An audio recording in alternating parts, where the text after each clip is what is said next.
It might be 1/4 inch. I want smaller than this. Smaller? Yeah. Here, this is 1/4 inch.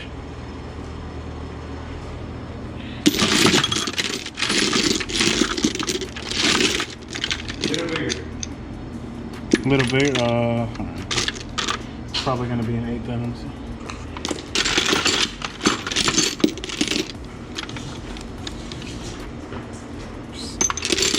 8s are always really hard to find. Wow, it's crazy how he has that 5/16. like that. Try that.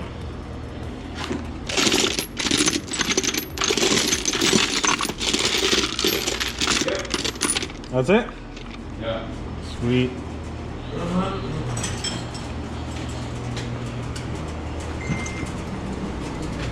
Alright, so this is the wheel that we kind of messed up. How long ago was it? 3 months? Like a couple months ago.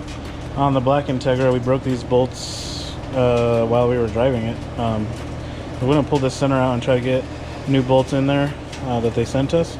And then probably Loctite all of these bolts and all of the beadlock bolts so that doesn't happen again. And today on the car, we'll probably be getting the boost controller all set up. We got the air hose line right here, all of the fittings, 90s, straights, and T's. We also got the clamp for the exhaust, new clamp for the blow-off valve because the old one, the bolt broke inside of this clasp here.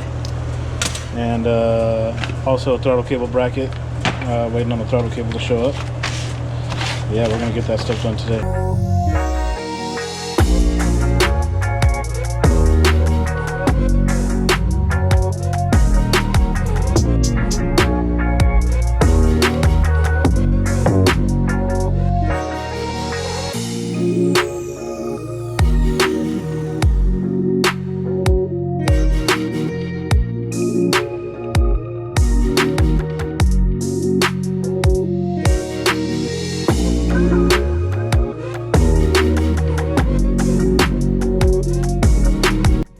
Pulled all of these center bolts out of all 4 wheels, put some red Loctite on them so they won't come out again. But we gotta go pick up some batteries for my torque wrench because apparently 2 packs of new batteries don't work. So next we're gonna set up the boost controller with these parts right here, and then I'll grab the boost controller and brackets. I can show you guys what we're gonna do.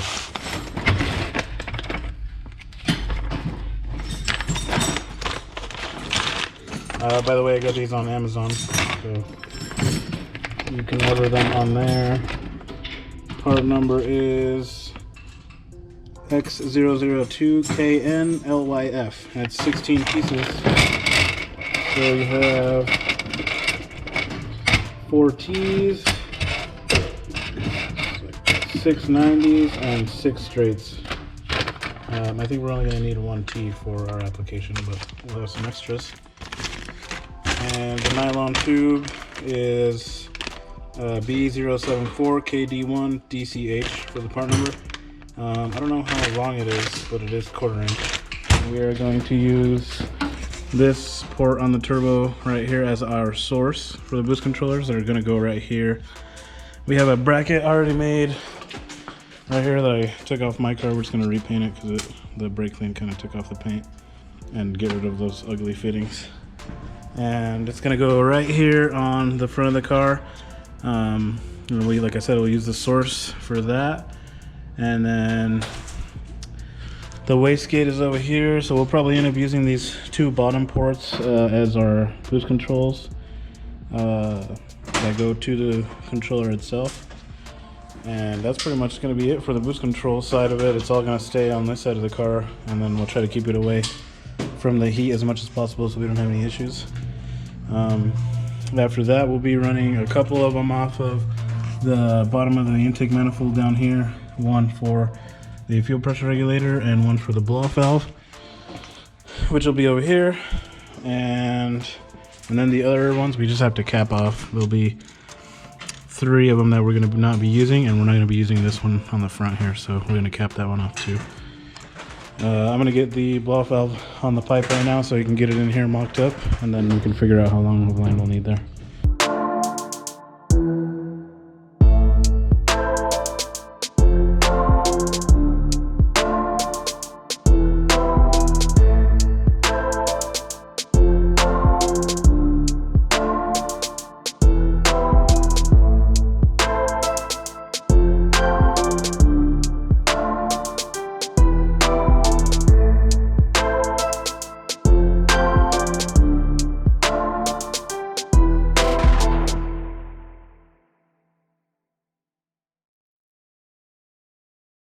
Just got this boost pipe on here. I got a clamp down there. We're missing a couple clamps for these. I just gotta grab them at a buddy's house. But I got a 90-degree push lock fitting on the blowout felt right there. It looks pretty good. Fits pretty good in between the radiator and the frame there. And on the back of the intake manifold down here, it's kind of hard to see, but there's 4 fittings. I believe 2 of them are 1/8 inch and 2 of them are 1/4 inch. So I put one of the push lock fittings in there in one of the 1/8 inch holes. So we're gonna put one there, and then there's another one right next to it.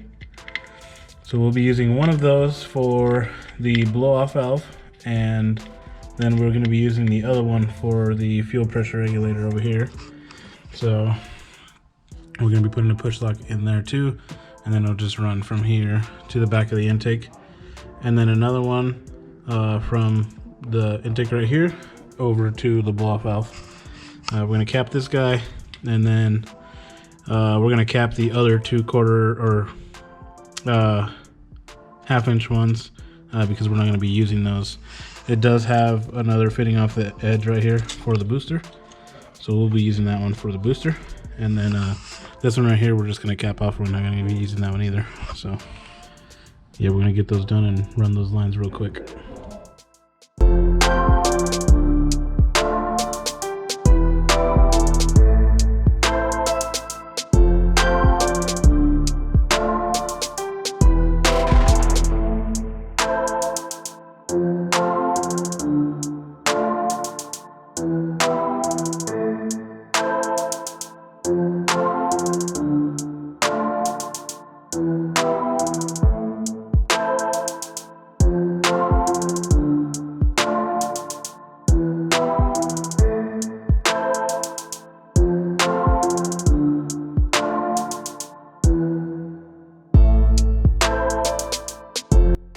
Got this line ran up to the back of the manifold. Sorry, this is kind of in the way right now. I had to move it out of the way of the wastegate. And we got the other one on the fuel pressure regulator there. So now these wastegates have multiple positions where you can put the fittings in, but the ports that you do not use, they send you caps to cap them off. You do need to cap those off whenever you're going to use these, because if you don't, it'll just leak air and it won't give you the correct boost control. So I have the top one only has 2 entrances, so it has on the top of the hat right here. And okay, as I was saying, so it only has the top port here and the port here on the side for the top of the wastegate, and then for the bottom part of the gate it has 3 entrances, one here, and then one on the side just below this top one right here. I was going to use the very bottom one right here for the bottom of the gate, but it's really close to the manifold and I don't want these fittings to melt and the line to melt. So I'm going to actually use this side one right here for the bottom of the gate. And then for the top of the gate, I'm going to use this side fitting right here because I cannot use this one because the radiator's right here. So I'll be probably putting a 90 on that guy and a straight on this guy. I would like to use a 90 on this, but we only have 3 90s left over, and we still need a bunch of fittings for the boost controller that's gonna go right here. So I'm gonna do that real quick, and then I'll mount this and show you how we run the lines to the turbo and to the wastegate and how they're set up.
Okay, so this is the chart that I always use to run the dual boost controllers.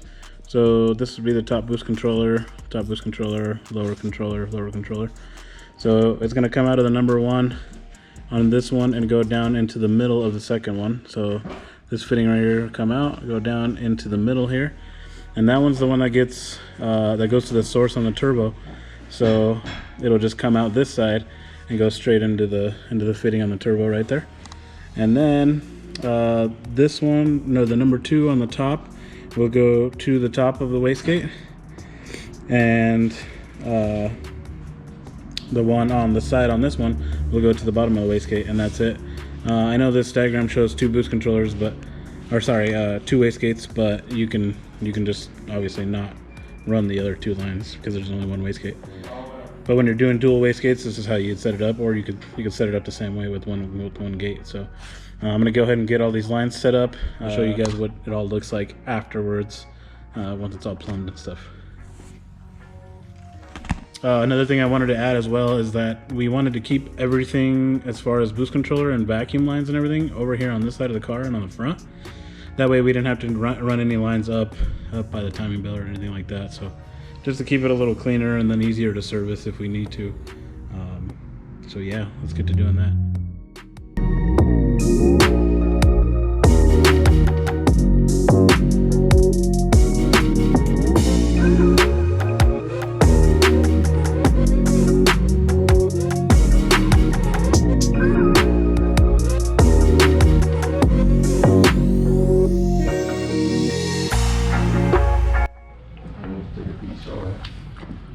Alright, so we got all these lines on the boost controller. This one comes out of the number 1, goes into the center here, comes out and up into the turbo right there.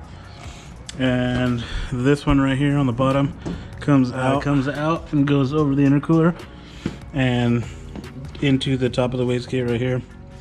And then this one on the bottom comes over into this boost controller right here. So that's pretty much the whole boost controller setup. I'm gonna get probably some zip ties and stuff to zip tie this stuff all together right here. I want to keep it as far away as possible from the turbo. We'll probably end up ordering a turbo blanket for this, so to keep the heat down under the hood.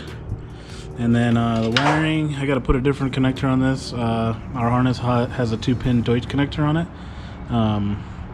So we're gonna put one of those on here and then run it around and into the fender well right here with all the fender wiring, so it stays out of the engine bay and looks a little bit more clean.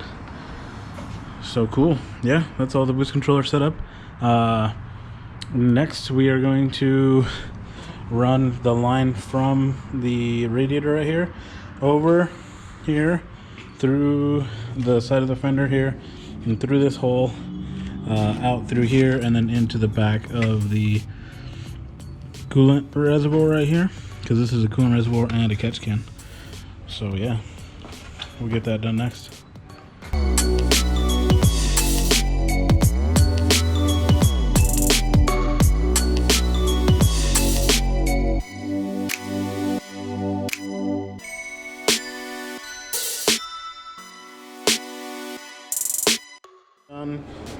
We ended up going with the push lock stuff because we had extra fittings actually, so we had a straight here and a 90 for the back of the can right here. The stainless line that we got wasn't long enough. We were going to route it this way and through the fender and then through the back here and then into the back of the can, but it ended up not being long enough, so we just used the push lock stuff straight here, came down through here, and then put a 90 in the back of this one right here, so it kind of comes down through the bottom there and into the back of the can. And yeah, this is a dual can, so it does coolant overflow and catch can at the same time. So the only thing we're waiting for on the cooling system is this top neck right here, GSR water neck, and then we have the top hose, and that's it for the cooling system. Really just the harness and the downpipe and the dump tube, and that's pretty much it in the engine bay. And then put the headlights on, put the fenders on. I got a battery Optima red top right there. I got to shave the sides of it a little bit so it fits, but it'll fit after that. And got the boost controllers all done. We just got to put the other plug on here like I said earlier. Got a turbo guard on the way. We have to swap that alternator because that's an OBD1 or OBD2 alternator, and we need an OBD1 alternator because that's the plug that we have for it. But yeah, other than that, I'm running out of stuff to do on this car, so that's a good sign, huh?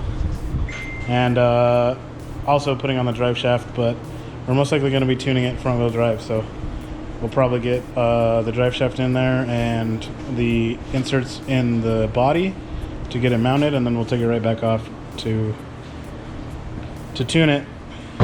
Yeah, that's gonna be it for this video, guys. I think we're just waiting on some more parts to show up, like the brake rotors, the hats for them, get all that stuff back on there. Oh, and then I make the mount for this radiator right here.